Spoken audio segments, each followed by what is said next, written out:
Hello everyone, it's Beck here from Hello, my name is Beck, popping in today to show you a happy mail that I made for Vivian at the Paper Letter Blogs Craft Club Challenge. So her Craft Club Challenge for December is to make anything. You can make anything, whether it's a journal page or a 3D item like Emma Lou Love has made. So yeah, you can do anything, and it's actually a culmination of all of her craft club challenges from the last 6 months, I believe. I'm not sure. I'd have to look it up. So I'm taking a 12 by 12 piece here. It's double-sided. I've taken off an inch to make it 11 inches, and I was supposed to cut it in half, but I didn't quite manage that. So I'm just going to even it up here. So if you did want to make this mail, you would make it about five and a half each piece. You could do 6, but the reason I did 5 and a half is because I wanted it to run through my Cuttlebug later in this video, and the plates on my Cuttlebug are just under 6 inches wide, so I made the Happy Mail only 5 and a half tall. So if you have a big shot or a bigger die cutting machine, you're more than welcome to make the Happy Mail 6 inches tall. So I'm just scoring here the first piece at 4 and 8 inches. The second piece is going to be 4 and 8 inches as well. And these are going to join together as a concertina mail, and you'll see 2 of the panels overlap either side and 1 of the panel either side. So it turns out to be 4 panels long. I'm actually taking off the corner of the underside mail here because that's actually going to become a pocket. I bring in little tiny pieces of paper here with the letters M and V on, and this is only if you are actually following this as a tutorial. So M means mountain fold and V means valley fold. So I'm hoping you guys have heard of mountain and valley folds, but one becomes tall like a mountain and one becomes short like a valley. And you'll see me showing you that's a V for a valley, and then this one is a mountain fold because it looks like a mountain. And then I do the same with the other piece, but I just wanted to show you here in case you are actually following this as a tutorial. It's not really a tutorial because I do make several mistakes along the way. Like I said, I've already cut the height of the Happy Mail wrong because I didn't manage to cut my 11 inches in half. So that's the valley, and then that's the mountain. So the males do actually just join together, like I said, concertina, so you'll see how I put them together in a moment.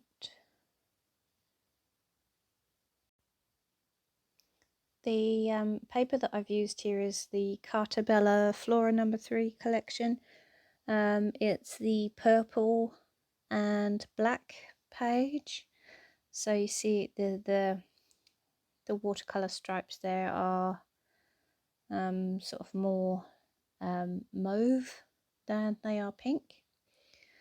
So this is another mistake I make, is the folding of, or obviously the scoring. I didn't get it done very well, so you'll see me here having to correct all of the folding, because otherwise when it concertinas up it doesn't actually fold very nicely. So that there is the pocket, and because I plan to use stitching, which is one of Vivian's Craft Club challenges, was to use thread, I'm using a masking tape here, as you see above, And I think I even bring back in the piece of paper that bring back in the piece of paper that I actually cut. And I actually figure, once again, another mistake, that I should have just bent it over.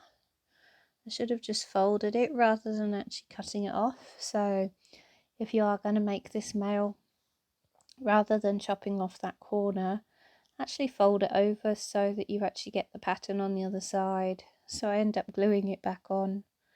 And then what I do is I also use stitching around that piece so it looks like it's been stitched all the way around the corner and the pocket.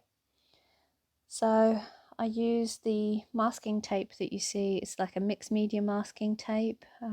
You could use washi as well. And I stick the two pieces together because I do plan to use stitching to actually hold everything together. I'm just sticking that on my hand so that it takes away some of the stickiness, because if I don't, then when you come to peel it up, it will rip the paper. So you actually just get rid of some of the stickiness by just sticking it on your hand. So I show you the die there that I'm going to use. It's a circle die, and this is when I run this through my Cuttlebug, because I have to actually have the shaker done, which is another one of Vivian's challenges. So I'm going to make a shaker window in the middle of this mail. And so yeah, she one of her challenges was to have a see-through window of some sort. Didn't need to be a shaker. It could just be a see-through window to some goodies or a pocket. So yeah, I have to run it through, and I have to then add the sequins before I actually sew the whole mail together. I do forget to turn the camera back on when I'm doing the sequins mix and popping that in, so unfortunately you don't get to see me putting the mix together. And I think I also miss actually putting the acetate in the actual windows. So I just use a double-sided tape to put acetate on either side of the pieces of paper, and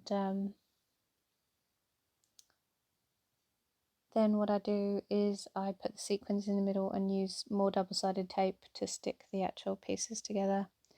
That's a die that I've just received from Ali recently. It's actually just a set of tulips. I thought that would be quite nice to actually sit on top of the acetate window. And I'm using, it's a scrap that I had from one of my last mails, the Turnabout mail. So it's a scrap of like a mauvey purple, and I'm running that through.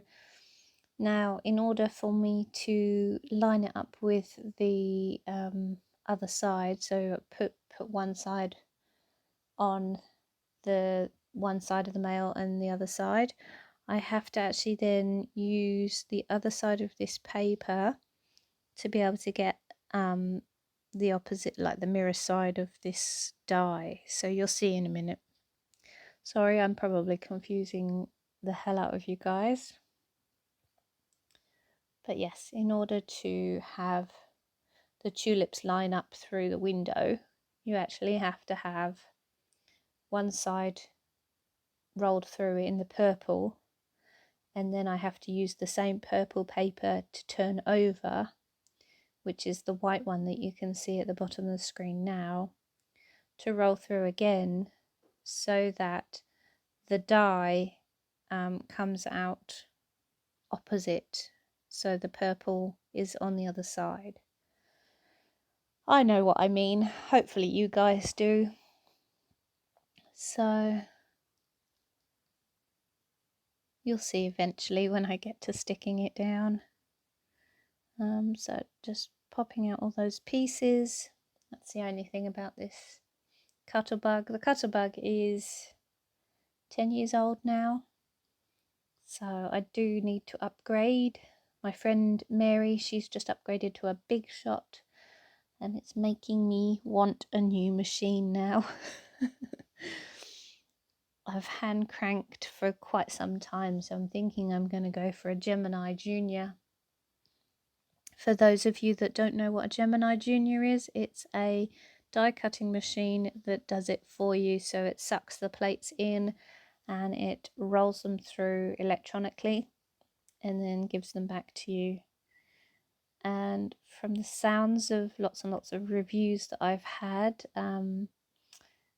the Gemini's just literally, when you take it out, the paper pieces just fall out because it's that good a cutter, and it does very intricate cuts very well apparently. So there you go, you did see me put the two tulip pieces together and turn them over so that you can see that they are just the two purple pieces. So this is the purple thread that I intend to use on this male. And so here is the bit where I forgot to put the video camera on. So I'm showing you the sequins mix that I have.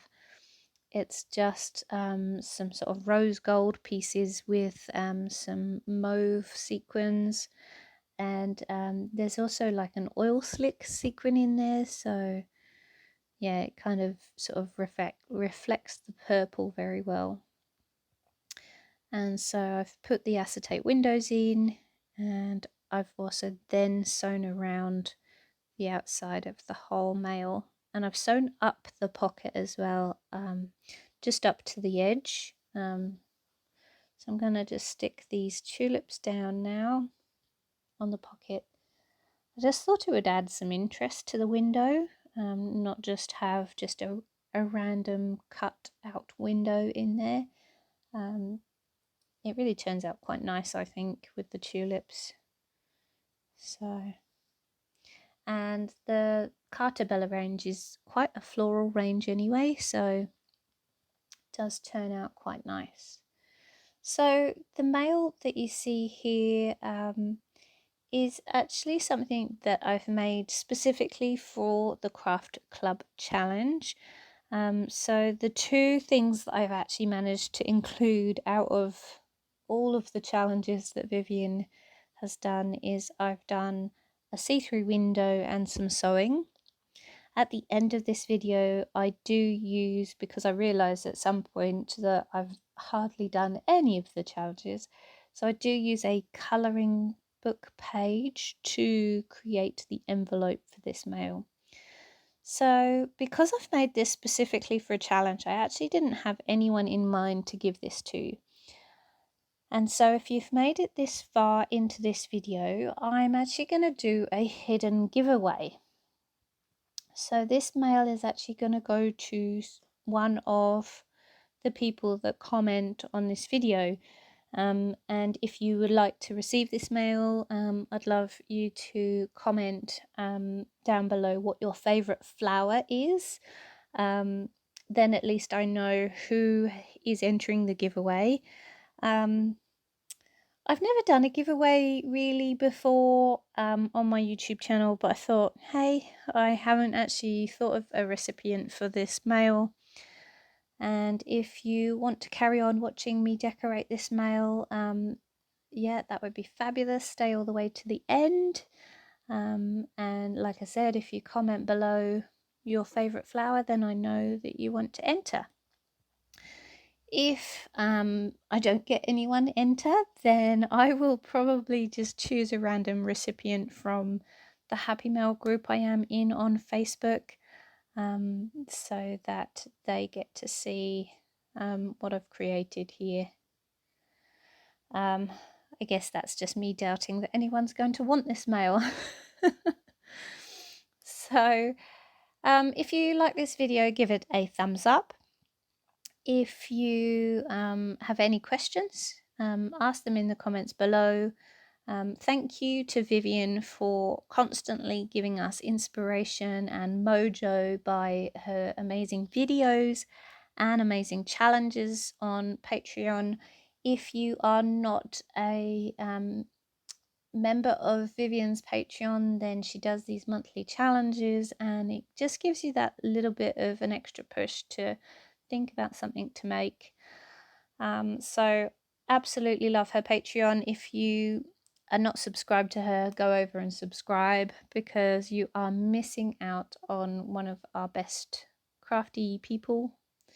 Oh, by the way, before I go, those roses that you can see me playing with down at the bottom, they are painted by the most talented Annie, and she does the most beautiful roses. She has so much doubt in her talent, but oh my goodness, comment below if you love Annie's roses because she's just so talented. Look at that watercoloring.